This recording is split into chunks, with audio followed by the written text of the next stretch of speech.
प्रश्न आज का चलेगा 1/2/2023 बोले तो 1 फरवरी 2023 का पेपर। प्रथम प्रश्न सीडीपी से शुरू करते हैं और कोशिश करेंगे अच्छे तरीका से कराए ताकि आप सभी एक बार में सीटेट पास करें। प्रथम प्रश्न है और ये प्रश्न कहता है कि विकास किससे प्रभावित होता है? विद्यार्थी के व्यक्तिगत कारक से। एक तो ये हो गया। स्कूल का माहौल कैसा है इस पर भी, और सामाजिक परिवेश के प्रभाव से भी ये चलता है। तो इसमें तीनों ऑप्शन हो जाएगा। 1, 2 और 3 इसमें टाइप करने में छूटा हुआ है ना। उत्तर आपका डी पर जाएगा, कोई दिक्कत? अगला और कथन करण का सबसे मजेदार प्रश्न और आसान प्रश्न होता है। कहता है कि अभिभावक और अध्यापकों को सुनिश्चित करना चाहिए कि सभी विद्यार्थी के बालावस्था अनुभव सकारात्मक हो। अच्छी बात है। अनुभव नकारात्मक बोलता तो नेगेटिव होता है, यहाँ तो पॉजिटिव है।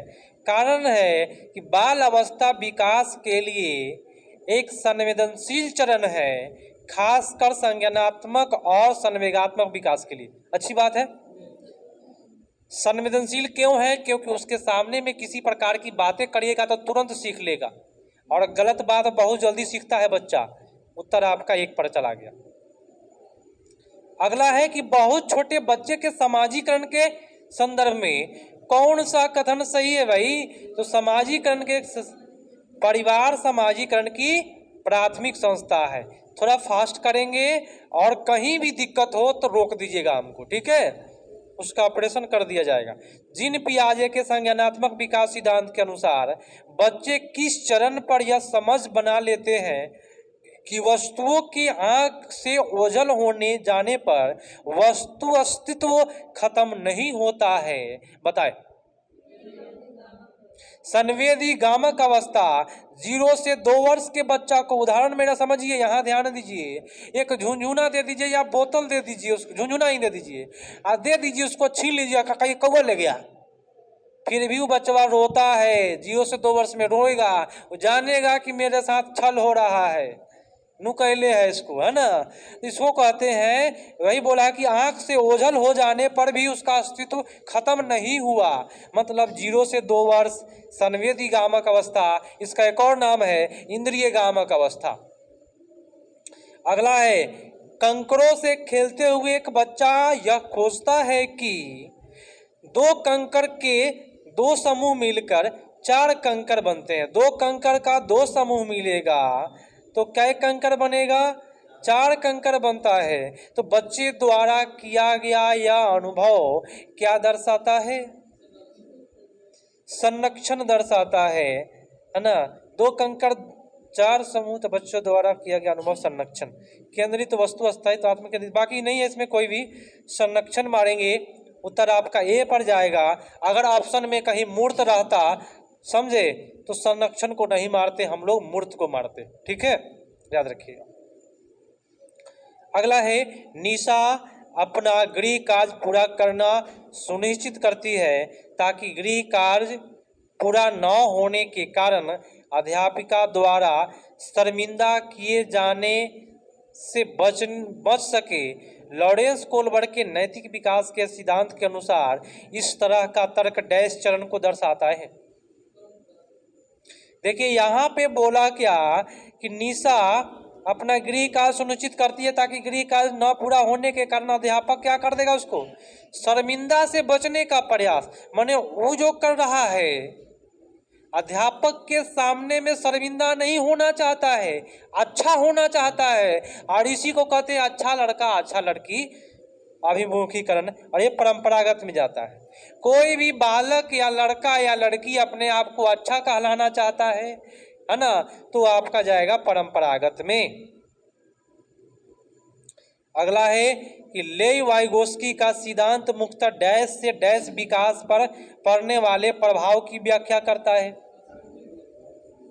तो वाइगोस्की साहब सांस्कृतिक के बारे में बोले हैं, तो हम लोग उत्तर इसमें करेंगे सांस्कृतिक उपकरण संज्ञानात्मक। कोई दिक्कत नहीं हुआ?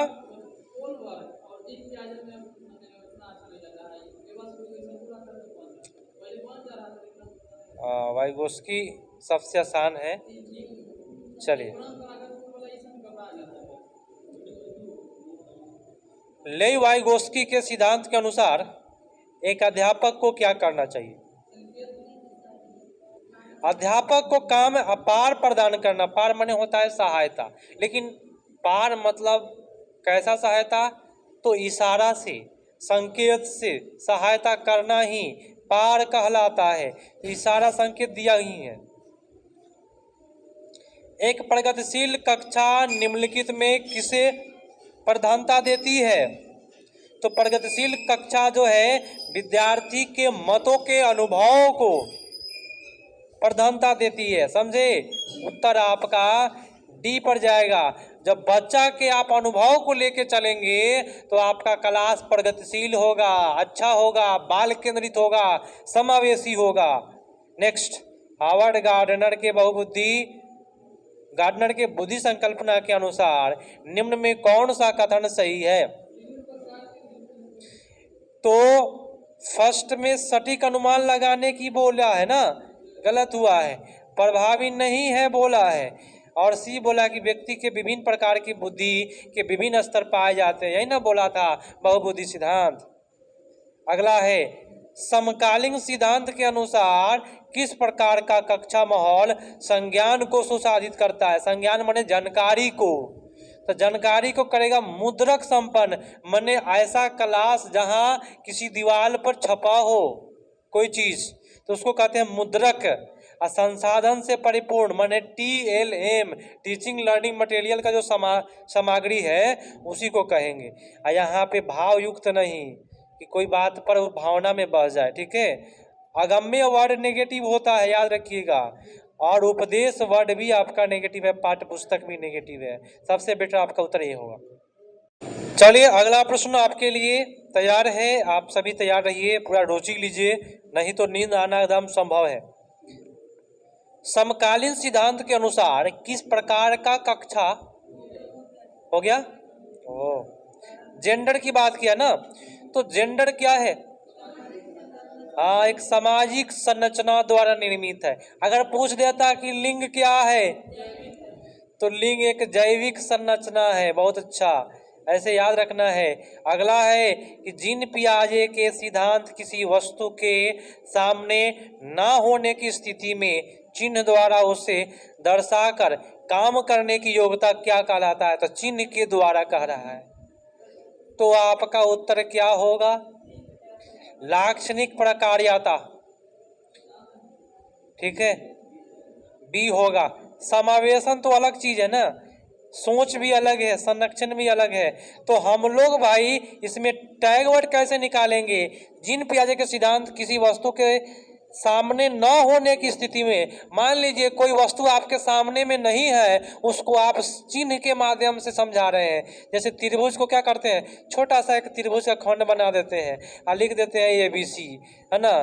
त्रिभुज आपके सामने में रहता है? नहीं रहता है। तो इस प्रकार से कभी भी कोई वस्तु आपके सामने में नहीं है और उसको चिन्ह के द्वारा दर्शाया जाए तो उसको हम लाक्षणिक प्रकार्य बोलते हैं। मतलब एक कीवर्ड बना कि चिन्ह के द्वारा दर्शाने की बात कर दिया तो 200% आंसर में आपका लाक्षणिक कार्य आएगा।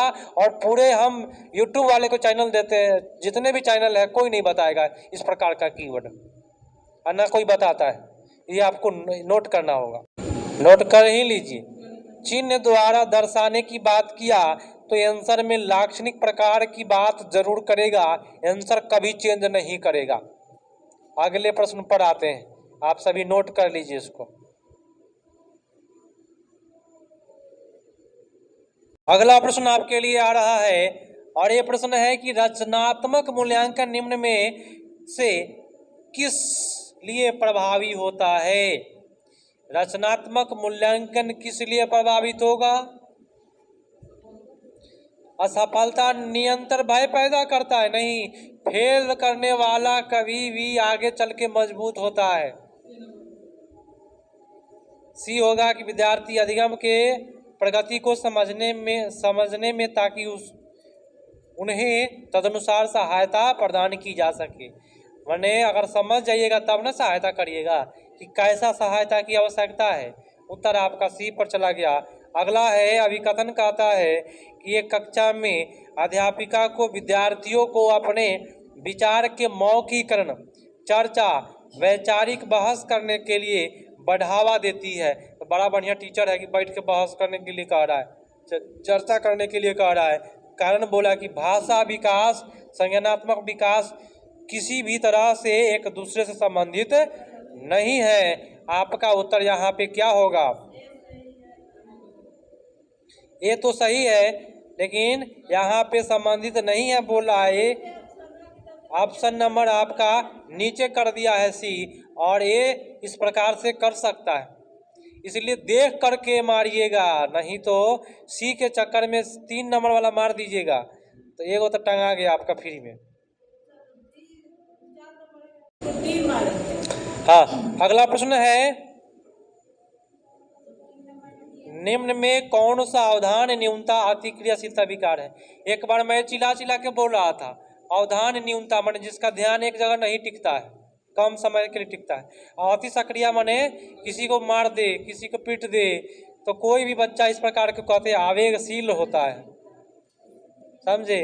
मतलब अवधान न्यूनता अतिक्रियाशीलता विकार आ गया तो आवेगशीलता आएगा, 200% आएगा, नो चेंज। अगला है, निम्न में कौन सा कथन अधिगम आवश्यकताओं जैसे कि वैकल्पिक, गुणज वैकल्य इत्यादि के संदर्भ में सही है? तो कौन सा इसमें सही जा रहा है भाई? 17 का बताए। ए में बोला आवश्यकता से जूझते विद्यार्थियों को एक जैसा होता है, सब एक जैसा नहीं ना होगा भाई, एक जैसा वर्ड ही यहाँ गलत हो गया। अधिगम आवश्यकता से जूझते विद्यार्थी के अधिगम आकलन के लिए मानकीकृत परीक्षण सबसे बेहतर है। भाई मानकीकृत जो अशक्त है उसको, और गलत हो गया भाई, अध्यापक केंद्रित भाई ये नहीं मारेंगे। आवश्यकता, अधिगम आवश्यकता तंत्रिका संबंधित वातावरण दोनों तरह के कारकों को प्रभावित करता है, बात सही है।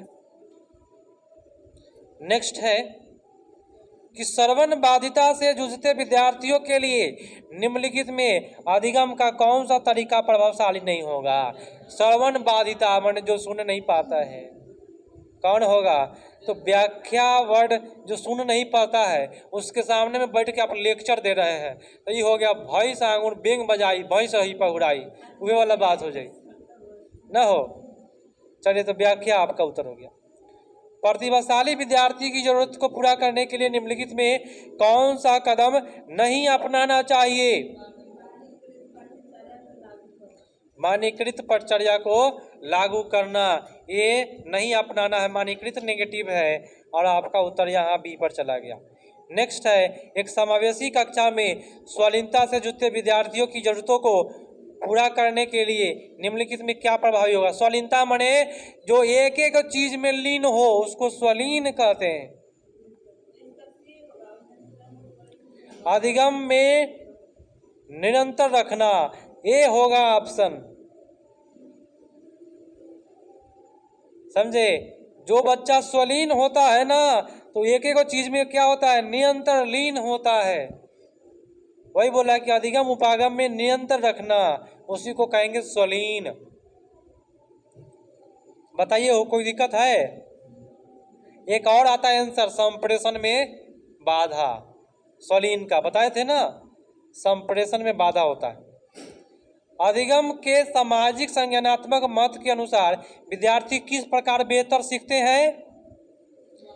तो अपने वातावरण में जब सक्रिय रहेगा तब बेहतर सीखेगा। अगला है, विद्यार्थी उस जानकारी को जल्द भूल जाता है जो क्या हो, असंबंधित खंड में प्रस्तुत किया जाए। माने एगो खंड में नहीं, अलग अलग खंड में आप प्रस्तुत करके जानकारी दे रहे हैं, बच्चा भूल जाएगा। हम आपको पढ़ाई कराना शुरू करें और डायरेक्ट शुरू कर दिया जाए 100 के गिनती से, 100 से उल्टा पढ़ाना शुरू कर दिया, 100 के बाद 99 पढ़ाए, पता चलेगा जीवन में कहीं गिनती न सीखेगा। अगला है, निम्नलिखित में कौन सा प्रक्रियात्मक ज्ञान का उदाहरण है? पौधे रोपण के लिए मिट्टी कैसे तैयार किया जाता है, ये प्रक्रिया हो गया। कि मान लीजिए आपको पौधा रोपना है तो आप मिट्टी को कैसे तैयार करेंगे, और तैयार करना एक क्या है? प्रक्रिया है। उत्तर आपका ये होगा। बाकी यहाँ सूत्र लगा दिया है ए प्लस बी के होल स्क्वायर, मोदी जी वाला स्क्वायर जानते हैं, A plus B into whole square बोले थे, बड़ा वायरल हुआ था वो। आपका उत्तर हो जाएगा ए। नेक्स्ट अगला प्रश्न आ गया 24 नंबर। अधिगम को सुसाध करने हेतु एक अध्यापक को क्या करना चाहिए? आप यदि आप टीचर हो जाइएगा तो क्या करिएगा बताए? फर्स्ट में क्या गलत है? अलग रखना गलत है, इस प्रकार के वर्ड को नहीं मारेंगे। बी में हतोत्साहित वर्ड है, प्रतिस्पर्धा को प्रोत्साहित कर रहे हैं, माने कंपटीशन को 1 to 5 में कंपटीशन गलत होता है। आपका उत्तर होगा विद्यार्थी के को ज्ञान सृजन के अवसर प्रदान करने चाहिए। उत्तर आपका जाएगा डी पर। 25 नंबर प्रश्न है वही, चलिए प्रश्न है अगला,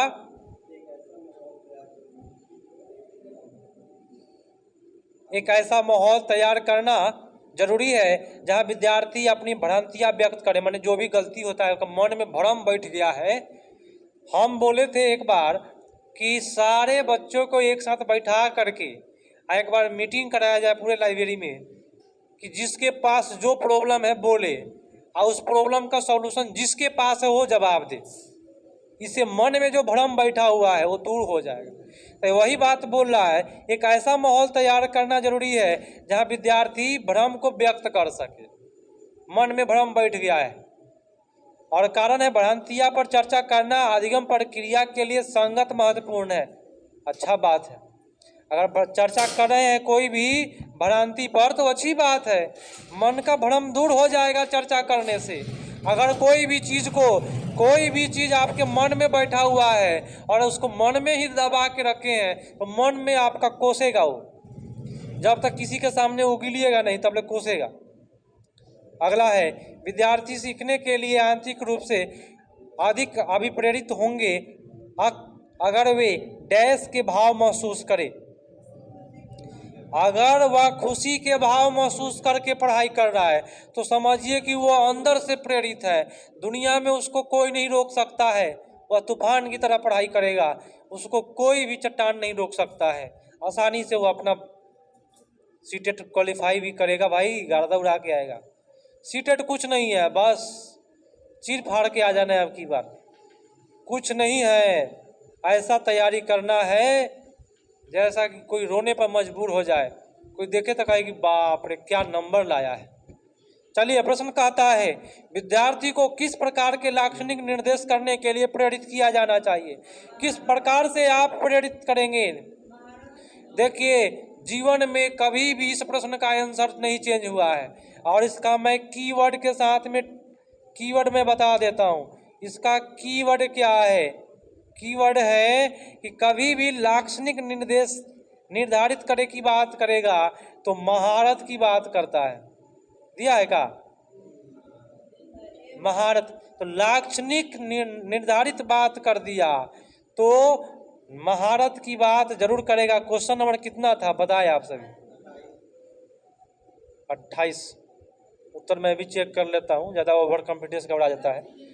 हाँ महाभारत अभिमुखी, सॉरी महाभारत बोल रहे हैं, महारत अभिमुखी, ठीक है, ए नंबर उत्तर होगा।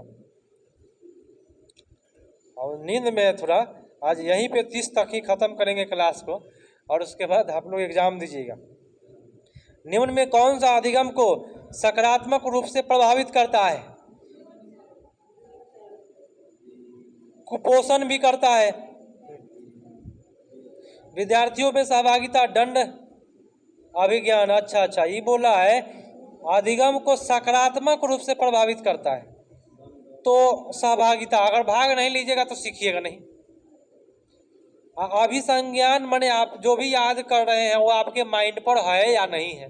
अभिसंज्ञान माने कोई चीज हम आपसे पूछे या तुरंत जवाब दे दिए तो आपके पास अभिसंज्ञान है।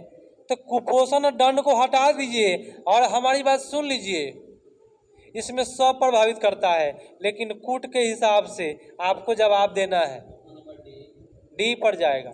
अगर कूट नहीं रहता सब सही जाता। कुपोषण भी पढ़ने को प्रभावित करता है, जिसको संतुलित आहार नहीं मिलेगा वो का घिउड़ा पढ़ेगा, हो कुछ नहीं पढ़ पाएगा। जिसको पोटेशियम नहीं मिल पाएगा, याद करेगा, भूल जाएगा। हम आप लोगों को बोले थे सीटेट एग्जाम देने जा रहे हैं, कम से कम 1 महीना केला खाइए रोज एक, माइंड का शक्ति बढ़ता है, जो चीज़ पढ़िएगा वो आपको याद रहेगा, हम जो बोल रहे हैं वो भी याद रहेगा, एग्जाम बढ़िया बीतेगा। रोज एक केला खाया करे, बढ़िया वाला केला खाए, ठीक है। थोड़ा महंगा ही पड़ेगा रोज, लेकिन रोज एक खा ले। प्रश्न कहता है लास्ट, विद्यार्थी ज्ञान सृजन प्रक्रिया में डैश भूमिका निभाता है, तो सक्रिय भूमिका निभाएगा भाई। उत्तर आपका ये पड़ गया। आज का क्लास यही समाप्त करते हैं।